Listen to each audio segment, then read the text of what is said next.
Em meio à escalada de bombardeios de Israel, o presidente Lula determina a repatriação de brasileiros do Líbano. E você vai ver ainda. Termina prazo para regularização das bets no Brasil e empresas não regulamentadas serão suspensas. E ainda, no Dia Nacional do Idoso, a importância de cuidar da saúde para viver mais e melhor. Essas e outras notícias você confere a partir de agora. Olá, bom dia para você. Seja muito bem-vindo ao Redação Hit, edição manhã. Agora são 11 horas e 35 minutos. Nós chegamos ao vivo com as principais notícias neste início de mês. Hoje é terça-feira, 1º de outubro. Os militares israelenses emitiram um alerta a moradores do sul do Líbano. As forças de defesa de Israel afirmam que a invasão ao país vai em busca de alvos do Hezbollah. O exército israelense anunciou nesta terça-feira, noite de segunda, no Brasil, que suas forças começaram a realizar incursões terrestres seletivas em povoados do sul do Líbano contra o grupo islamista Hezbollah. Em um comunicado no Telegram, o exército informou que, de acordo com a decisão do nível político, as forças da defesa civil iniciaram incursões terrestres, que qualificou de limitadas, localizadas e seletivas, baseadas em inteligência precisa. Ainda segundo o comunicado, as incursões, apoiadas por ataques aéreos e de artilharia, têm como alvo combatentes do grupo islamista Hezbollah em povoados próximos à fronteira com Israel. Horas antes, os Estados Unidos já haviam anunciado operações terrestres limitadas de Israel contra o Hezbollah. O Exército ressaltou também que as Forças Armadas operam segundo um plano metódico estabelecido pelo Estado-Maior-Geral e o Comando do Norte, para o qual os soldados da Defesa Civil treinaram e se prepararam nos últimos meses.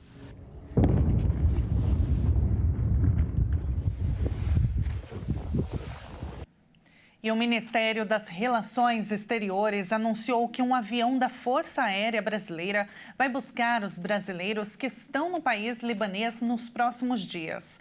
O país, que abriga a maior comunidade de brasileiros no Oriente Médio, vem sendo bombardeado por Israel, que concentra esforços na frente contra o Hezbollah. O Ministério das Relações Exteriores do Brasil anunciou que vai realizar um voo de repatriação de cidadãos no Líbano. Uma nota publicada no site da pasta afirma que o presidente Luiz Inácio Lula da Silva determinou a operação, coordenada pelo Itamaraty e pelo Ministério da Defesa. Ainda não há uma data para o voo, que deve ser anunciada nos próximos dias, após análise das condições de segurança para que aconteça. O texto acrescenta que o planejamento inicial da Força Aérea Brasileira prevê a decolagem do aeroporto de Beirute, que se encontra aberto. O Itamaraty indicou ainda que a embaixada no Líbano está tomando as providências necessárias para viabilizar a operação, em contato permanente com a comunidade brasileira e em estreita coordenação com as autoridades locais. De acordo com a Agência Brasil, 2 adolescentes brasileiros morreram na última semana no Líbano após bombardeios israelenses. Segundo o portal de notícias estatal, o país abriga a maior comunidade de brasileiros no Oriente Médio, estimada em cerca de 21 mil pessoas. E terminou o prazo para a regularização das bets no Brasil. Agora, as empresas que não pediram autorização para explorar o mercado de apostas online serão classificadas como ilegais. A lista oficial das autorizadas será divulgada pelo Ministério da Fazenda. As bets não regulamentadas no Brasil terão o funcionamento suspenso pelo Ministério da Fazenda e não podem operar mais no país. Em 1º de janeiro de 2025, apenas as autorizadas terão permissão para atuar no mercado das empresas de apostas de cota fixa.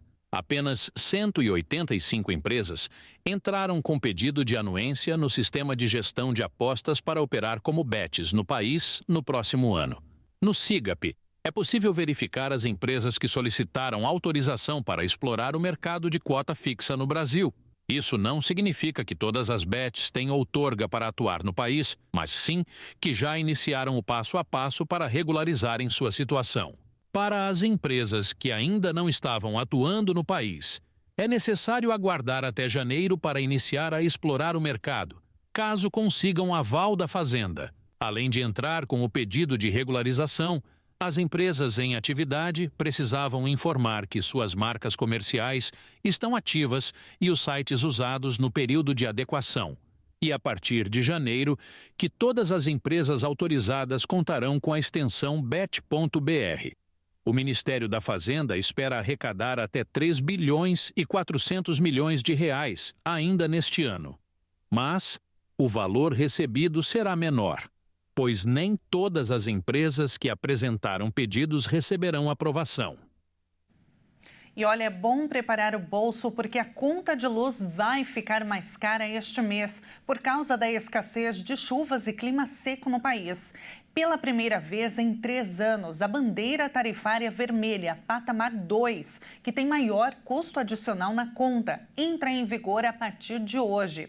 Autorizada pela ANEEL, a Agência Nacional de Energia Elétrica, a medida prevê um acréscimo de R$ 7,87 a cada 100 kWh consumidos, uma estimativa de aumento de quase 4,5%.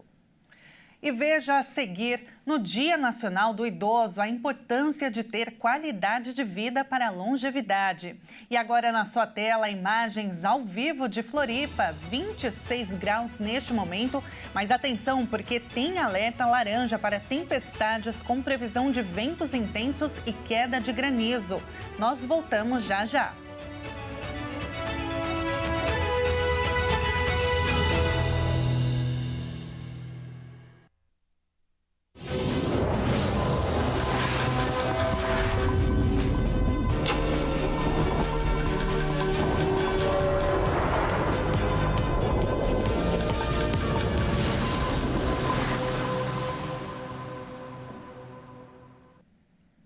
Nós estamos de volta agora pelo horário de Brasília, 11 horas e 44 minutos.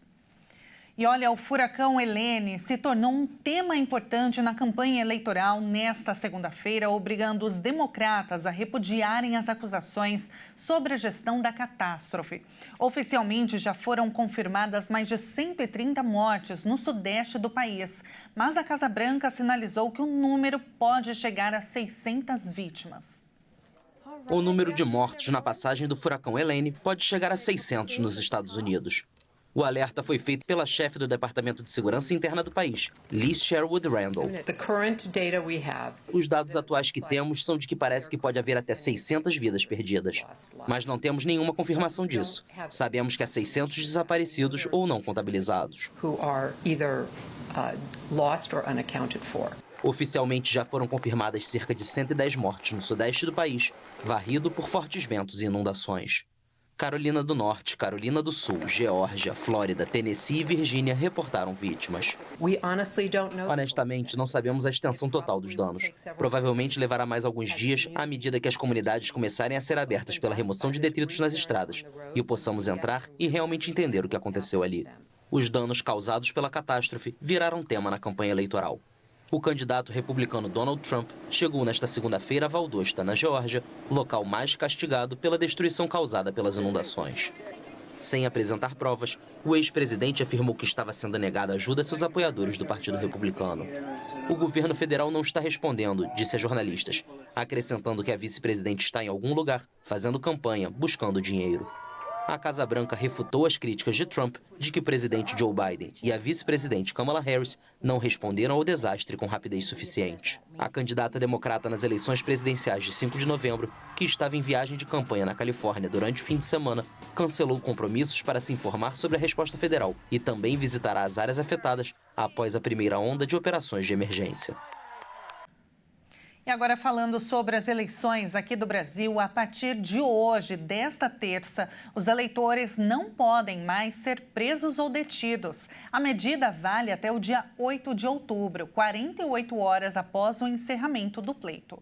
5 dias antes do primeiro turno das eleições municipais, que acontece no próximo domingo, e até a próxima terça-feira, os eleitores não poderão ser presos ou detidos. De acordo com o Código Eleitoral, as exceções são para prisão em flagrante delito, em virtude de sentença condenatória por crime inafiançável ou por desrespeito a salvo-conduto. No caso de detenção nesse período, a pessoa será imediatamente conduzida à presença do juiz competente, que verificará a legalidade legalidade da prisão. Caso o crime não se encaixe em uma das 3 situações citadas, a prisão será relaxada. O Código de Processo Penal define o flagrante como quem for surpreendido cometendo o crime, acabou de cometer, perseguido logo após o delito ou encontrado ainda com as provas do crime. Já a sentença criminal condenatória é o ato do juiz que encerra o processo criminal em primeira instância e impõe penalidade ao acusado. A lei considera como crimes inafiançáveis a prática do racismo e de injúria racial, a tortura, o tráfico, o terrorismo e os crimes hediondos. E, por fim, o salvo-conduto serve para garantir a liberdade de voto. O Código Eleitoral também prevê que os mesários e candidatos não podem ser detidos ou presos, salvo em razão de flagrante, pelo período de 15 dias antes da eleição, em vigor desde 21 de setembro. E hoje é comemorado o Dia do Idoso e cada vez mais o Brasil caminha para ser um país de idosos. Mas como viver mais e melhor?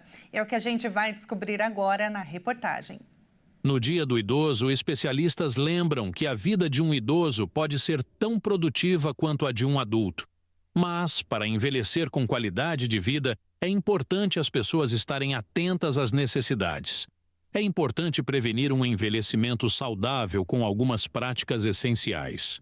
O Brasil tem mais de 22 milhões de idosos com 65 anos ou mais, segundo dados do censo de 2022 do IBGE. Esse número representa um aumento de 57% em relação aos 14 mil idosos registrados no censo da década anterior. Em meio a esse crescimento, desde já é importante pensar em quais atividades vão refletir em um futuro saudável e cheio de motivação. Especialistas em envelhecimento saudável ressaltam que a qualidade de vida deve ser alcançada ao investir em alguns desafios. Um deles é a alimentação saudável, com uma dieta balanceada e sem excessos. É fundamental para garantir saúde e vitalidade. E cuidar sempre da saúde, se consultando com médicos e tentando acompanhar as necessidades do organismo, combatendo as doenças, prevenindo complicações com tratamentos e vacinas. O movimento e a atividade física preservam a força muscular, permitindo que a pessoa continue independente, seja para andar, sair de casa ou até mesmo continuar a trabalhar. Para envelhecer com saúde mental, também é necessário ter amigos, ser próximo da família e manter hobbies e estar sempre cercado de pessoas. Tudo isso é importante contra a demência e depressão. Outra necessidade é ter sempre objetivos a alcançar, seja no trabalho, na família, nos hobbies ou no desejo de sempre aprender algo novo. Infelizmente, os direitos dos idosos ainda não são garantidos totalmente ou são desrespeitados. Que todos nós tenhamos em mente que um dia seremos nós, os idosos. Eles são sinônimo de sabedoria e carregam nas linhas de expressão as suas dores e conquistas. E respeitá-los e cuidá-los com amor e carinho é um mínimo que nós devemos fazer. Para você que é 60 mais, aliás, todos os nossos desejos de uma vida mais saudável e plena. E que a fé seja sempre o seu alimento e propósito. E nesta terça-feira nós vamos conhecer um dos desertos mais antigos da humanidade, o deserto do Namibe, no continente africano, com pelo menos 55 milhões de anos. Territorialmente presente na Angola, Namíbia e África do Sul, o deserto do Namibe possui características peculiares dos povos nômades da areia. Os andarilhos da região chegam a percorrer 100 quilômetros por dia. A língua predominante é a portuguesa. Antes de serem colonizados por Portugal, o local era chamado Chitoto Chabotua, ou Toca dos Pássaros, e é o único deserto do mundo que pertence a uma região costeira, além de uma rica fauna e flora. E como de costume, depois de conhecermos um pouquinho do local, nós vamos agora com uma câmera ao vivo de lá. Saindo do Brasil, vamos para a Namíbia, mais precisamente no deserto do Namibe. Por lá agora são 16 horas e 52 minutos e olha, o deserto do Namibe é uma faixa com pelo menos 200 quilômetros de largura. Olha só que lindo! Partindo do rio Karunjamba, na Angola, até o sul do rio Orange, na África do Sul. E no verão, uma curiosidade, os termômetros chegam a marcar 45 graus durante o dia, podendo cair para abaixo de zero à noite. É um dos lugares mais inabitáveis do planeta para humanos. E com essas imagens tão bonitas, a gente encerra esta edição. Muito obrigada pela sua companhia, uma excelente terça-feira para você e a gente se encontra ao longo da programação. Até mais!